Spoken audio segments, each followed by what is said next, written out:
Parábolas de Jesus, capítulo 1. O ensino mais eficaz.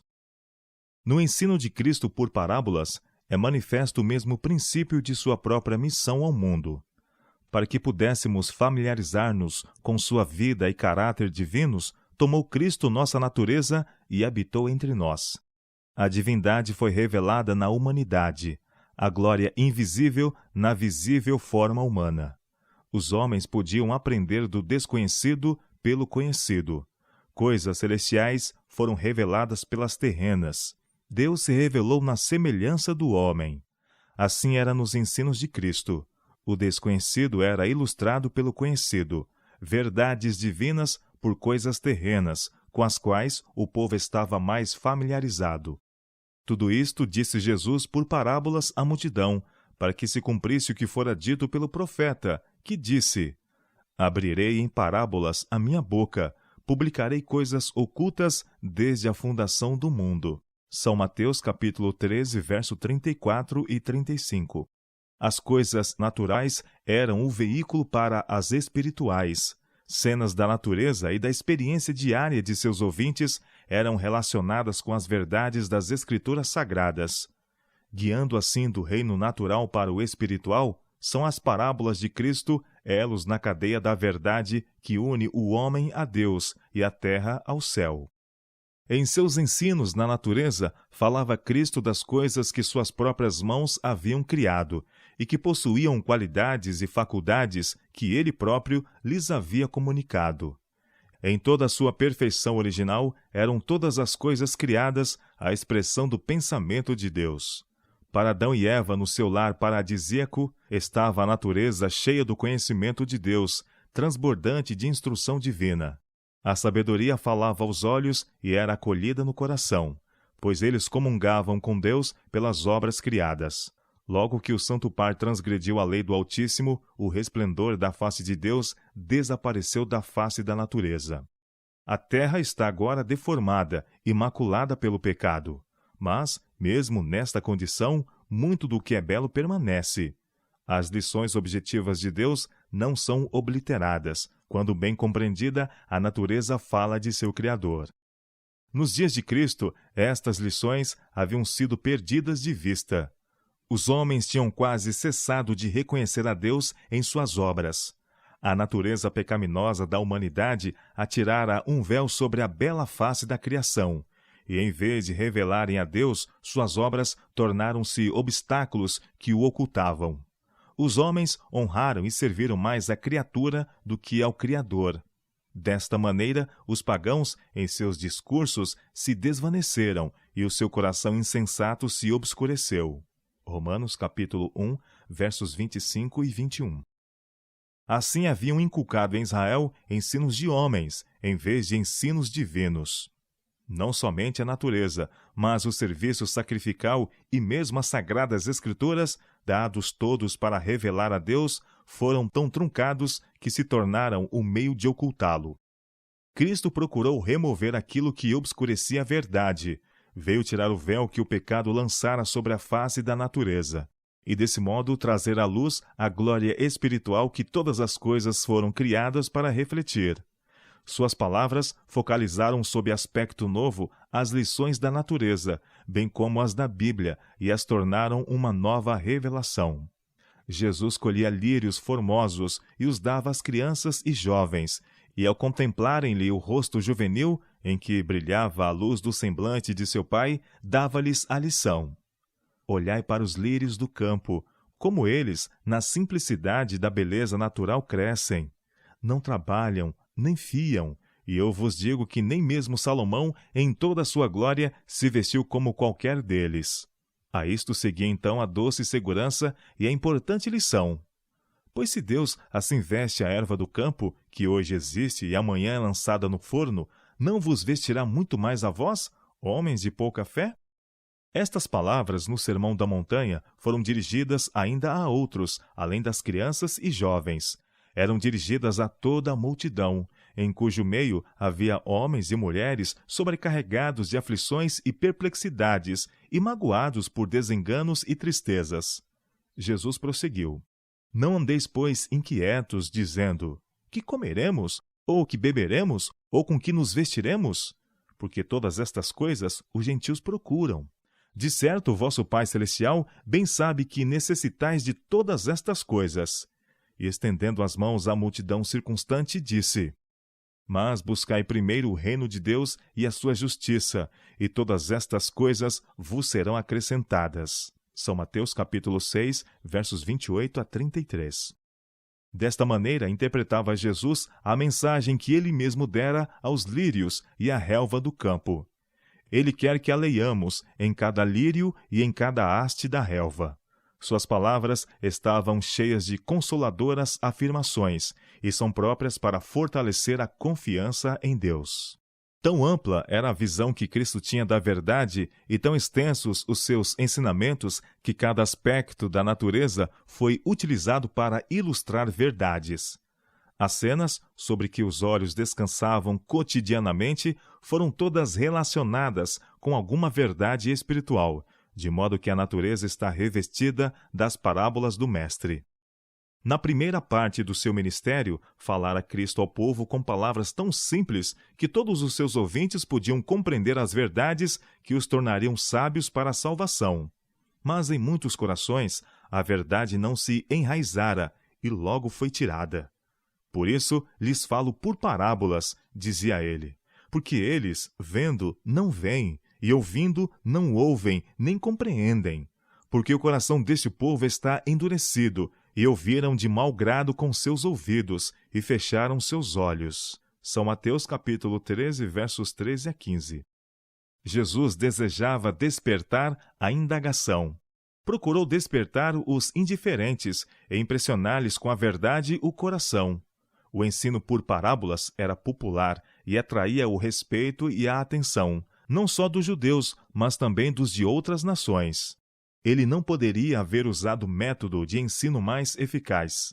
Se seus ouvintes desejassem o conhecimento das coisas divinas, poderiam compreender-lhe as palavras, pois estava sempre pronto para explicá-las ao inquiridor sincero. Outro sim, Cristo tinha verdades para apresentar, as quais o povo não estava preparado para aceitar nem mesmo compreender. Este é outro motivo porque ele lhes ensinava por parábolas. Relacionando o seu reino com as cenas da vida, da experiência ou da natureza, assegurava a atenção e impressionava os corações. Mais tarde, ao olharem os objetos que lhe haviam ilustrado os ensinos, lhe viriam às lembranças as palavras do Divino Mestre. Às mentes que estavam abertas para o Espírito Santo, foi cada vez mais desdobrada a significação dos ensinos do Salvador. Mistérios eram esclarecidos, e aquilo que fora difícil de compreender se tornava evidente. Jesus procurava um caminho para cada coração. Usando ilustrações várias, não só expunha a verdade em seus diversos aspectos, mas apelava também para os diferentes ouvintes. Despertava-lhes o interesse pelos quadros tirados do ambiente de sua vida diária. Ninguém que escutasse o Salvador podia sentir-se negligenciado nem esquecido. O mais humilde pecador ouvia em seus ensinos uma voz falar-lhe com simpatia e ternura. Havia ainda outro motivo para os ensinar por parábolas. Entre as multidões que o rodeavam, havia sacerdotes e rabinos, escribas e anciãos, herodianos e maiorais, amantes do mundo, beatos, ambiciosos, que desejavam, antes de tudo, achar alguma acusação contra ele. Espias seguiam-lhe os passos dia a dia para apanhá-lo nalguma palavra que lhe causasse a condenação e fizesse silenciar para sempre aquele que parecia atrair a si o mundo todo. O Salvador compreendia o caráter desses homens e apresentava a verdade de maneira tal que nada podiam achar que lhes desse desejo de levar seu caso perante o sinédrio. Em parábolas, ele censurava a hipocrisia e o procedimento ímpio daqueles que ocupavam altas posições, e em linguagem figurada, vestia a verdade de tão penetrante caráter que, se as mesmas fossem apresentadas como acusações diretas, não dariam ouvidos às suas palavras e teriam dado fim rápido a seu ministério. Mas enquanto repelia os espias, expunha a palavra tão claramente que o erro era reconhecido e os sinceros lucravam com suas lições. A sabedoria divina e a inesgotável graça foram claramente expostas pelas obras da criação de Deus. Pela natureza e pelas experiências da vida, foram os homens ensinados a respeito de Deus. As suas coisas invisíveis, desde a criação do mundo, tanto o seu eterno poder como a sua divindade, se entendem e claramente se veem pelas coisas que estão criadas. Romanos capítulo 1, verso 20. No ensino do Salvador por meio de parábolas, há uma indicação do que constitui a verdadeira educação superior. Cristo poderia ter desvendado aos homens as mais profundas verdades da ciência. Poderia ter revelado mistérios que têm exigido labor e estudo de muitos séculos para penetrá-los. Poderia ter feito sugestões em ramos de ciência que dariam matéria para pensar e estímulo para invenção até ao fim do tempo. Mas não o fez. Não disse coisa alguma para satisfazer a curiosidade ou a ambição dos homens, abrindo portas à grandeza mundana. Em todos os ensinamentos, levava Cristo a mente do homem em contato com a mente infinita. Não atraía a multidão para estudar teorias humanas sobre Deus e sua palavra ou obras. Ensinava-os a contemplá-lo manifestado em suas obras, palavras e providências. Cristo não tratava de teorias abstratas, mas daquilo que é essencial ao desenvolvimento do caráter e que ampliará a capacidade humana para conhecer a Deus, aumentando-lhe a eficiência para fazer o bem.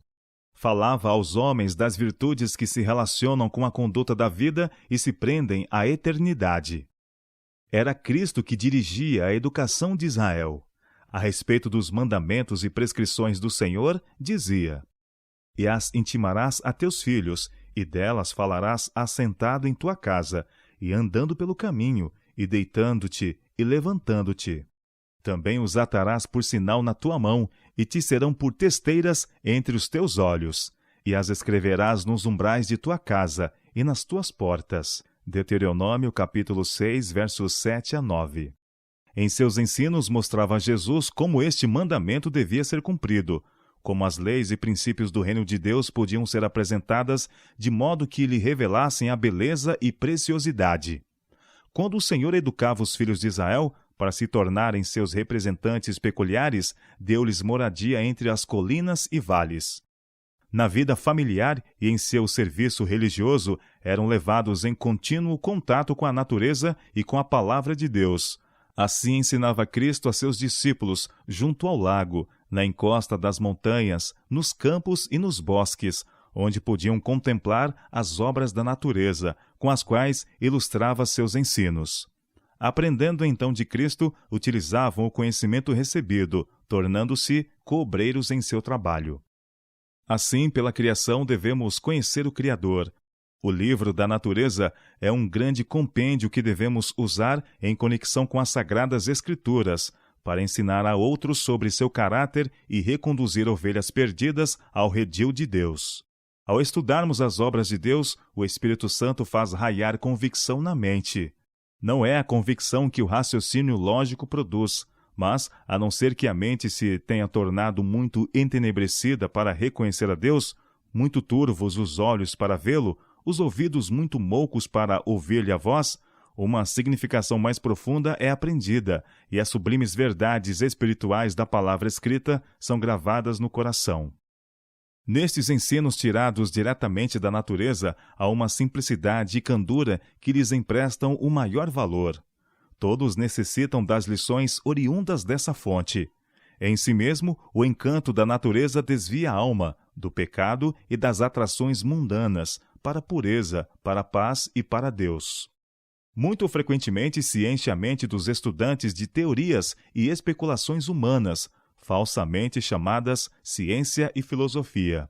Devem eles ser postos em íntimo contato com a natureza. Aprendam que a criação e o cristianismo têm um único Deus. Sejam ensinados a ver a harmonia do natural com o espiritual. Tudo quanto seus olhos contemplam ou as mãos manuseiam lhes sirva de ensino na formação do caráter. Desta maneira, as faculdades mentais são fortalecidas, desenvolvido o caráter e toda a vida enobrecida. O propósito de Cristo no ensino por parábolas e o propósito do sábado são o mesmo. Deus deu aos homens um memorial de seu poder criador para que o discernissem nas obras de suas mãos. O sábado convida-nos a contemplar, nas obras criadas, a glória do Criador. Por desejar Jesus que assim fizéssemos, foi que envolveu as suas preciosas lições com a beleza das coisas naturais. Mais do que em qualquer outro dia, devemos, no santo dia de Deus, estudar as mensagens que Deus para nós escreveu na natureza. Devemos estudar as parábolas do Salvador, onde ele as pronunciou, nos campos e prados, sob céu aberto, entre a relva e as flores. À medida que penetramos no seio da natureza, Cristo nos torna real a sua presença e nos fala ao coração de sua paz e amor. Não ligou Cristo seus ensinos somente com um dia de repouso, mas com a semana de trabalho. Ele tem sabedoria para aquele que guia o arado e espalha a semente. No arar e no semear, no lavrar e no colher, ensina-nos a ver uma ilustração de sua obra de graça no coração. Deseja que em cada ramo de trabalho útil e em cada associação da vida, achemos uma lição da verdade divina. Então nossa labuta cotidiana não mais nos absorverá a atenção para nos levar a esquecer de Deus. Continuamente nos lembrará o Criador Redentor. O pensamento em Deus, qual fio de ouro, passará entretecido em todos os nossos cuidados e ocupações domésticas. Para nós, a glória do seu semblante repousará novamente na face da natureza. Estaremos aprendendo novas lições de verdades celestiais e crescendo à semelhança de sua pureza. E desta maneira seremos ensinados pelo Senhor, e no estado em que somos chamados, ficaremos diante de Deus.